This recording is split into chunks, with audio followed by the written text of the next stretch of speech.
السلام علیکم۔ آج بہت بڑی امپورٹنٹ نیوز آپ کے ساتھ شیئر کرنے جا رہے ہیں، اور نیوز یہ ہے کہ پاکستان کے صدر آصف علی زرداری صاحب نے پارلیمنٹ کے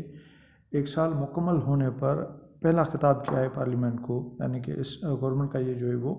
پہلا خطاب ہے after the completion of parliament year. اب اس خطاب کو اہمیت تو بہت دی جا رہی تھی، لیکن اس خطاب کے اندر کچھ ایسی چیزیں نہیں ہیں کہ جو پبلک کے فائدے میں ہو یا پبلک کے جو ہے وہ پبلک کو خوش کرنے کے لیے ہو، کیونکہ یہ توقع کی جا رہی تھی کہ صدر نے جو خطاب کرنا تھا اس خطاب کے اندر وہ پبلک کے لیے کچھ نہ کچھ اناؤنس کرنے جا رہا ہے، کچھ نہ کچھ پبلک کو ڈیلیور کرنے جا رہا ہے، لیکن ایسا کچھ بھی نہیں ہے۔ صرف صدر نے ایک رسمی اسپیچ کی جیسے پہلے کیا کرتا تھا، اور گورنمنٹ کی تعریف کی کہ گورنمنٹ نے اچھا کام کیا، یہ کیا وہ کیا ہے۔ اب ہم صدر کے خطاب کے کچھ چند نکات پر بات کریں گے۔ اس سے پہلے ہم آپ کو یہ بتاتا چلیں کہ صدر کے خطاب ہونے کے وقت کی اپوزیشن نے جو ہے وہ شور شرابہ شروع کر دیا، اور اپوزیشن کو جو مین لیڈ جو کر رہی تھی وہ تھی پاکستان تحریک انصاف۔ غالباً پاکستان تحریک انصاف کو یہ حق جو ہے وہ پہنچتا ہے، کیونکہ 2 سال ہونے کو ہیں، ان کا جو لیڈر ہے وہ قید ہے، اور اس کے علاوہ پی ٹی آئی کے اوپر کیا کچھ نہیں ہوا یہ ہم سب کو پتہ ہے۔ اب آتے ہیں پریزیڈنٹ آصف علی زرداری صاحب کی اسپیچ کی طرف، کہ اسپیچ کو سننے کے لیے پاکستان اور انٹرنیشنل پرسنلٹیز جو ہے وہ نیشنل اسمبلی میں آئی تھی۔ ان میں سے کہا جا رہا ہے کہ کچھ ممالک ہیں یورپین جن کے سفیر تھے، جیسے جرمنی ہے، فرانس ہے، ترکی ہے، اور اس کے علاوہ پاکستان کے اندر کی کچھ پولیٹیکل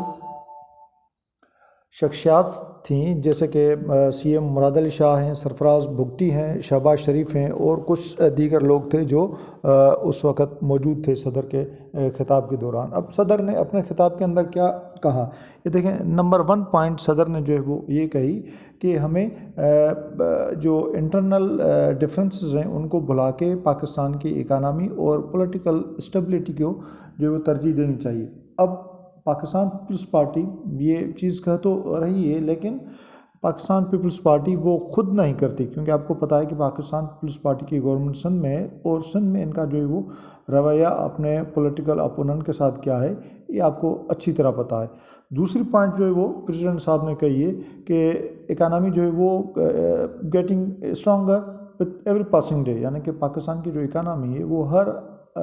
گزرتے دن سے جو ہے وہ اسٹرانگر ہو رہی ہے، مضبوط ہو رہی ہے۔ اب یہ چلو ہم بات مان بھی لیں ہندسوں کے طرف اور جو ہے وہ، لیکن جب اس کے لوازمات کی بات کریں، اس کے جو رزلٹس کی بات کریں، وہ لوگوں تک نہیں پہنچ پا رہی ہیں۔ پاکستان کی اکانومی بہتر ہو رہی ہے نو ڈاؤٹ، لیکن اس کا جو امپیکٹ ہے وہ لوگوں کو نہیں مل رہا، تو لوگ جو ہے وہ یقیناً اس کو اپریشیٹ نہیں کریں گے، کہ کریں گے بھی نہیں، اور لوگوں کو پتہ کیسے چلے گا کہ پاکستان کی جو اکانومی ہے وہ اسٹرانگ ہو رہی ہے، امپروو ہو رہی ہے، کیونکہ اس کا جو رزلٹ ہے وہ لوگوں کو مل نہیں رہا۔ تیسری پوائنٹ جو صدر صاحب نے ڈسکس کی، جو اپنے خطاب میں کہی، وہ کہا ہے کہ بھائی need to focus on good governance and political stability. Again یہ بات جو ہے وہ گڈ گورننس اور پولیٹیکل اسٹیبلٹی کی بڑی زبردست کہی ہے۔ Good governance means good governance, اب گورنمنٹ کس کی ہے؟ سندھ کے اندر اور بلوچستان کے اندر بلوچستان کے اندر پاکستان پیپلز پارٹی کی گورنمنٹ ہے، جبکہ کے پی کے اور پنجاب کے اندر مسلم لیگ نون اور پی ٹی آئی کی گورنمنٹ ہے، یعنی کہ 2 صوبوں کے اندر تو صدر صاحب کی اپنی گورنمنٹ ہے۔ اور پھر یہ نقطہ دہرا رہے ہیں کہ گڈ گورننس اٹ مینس صدر صاحب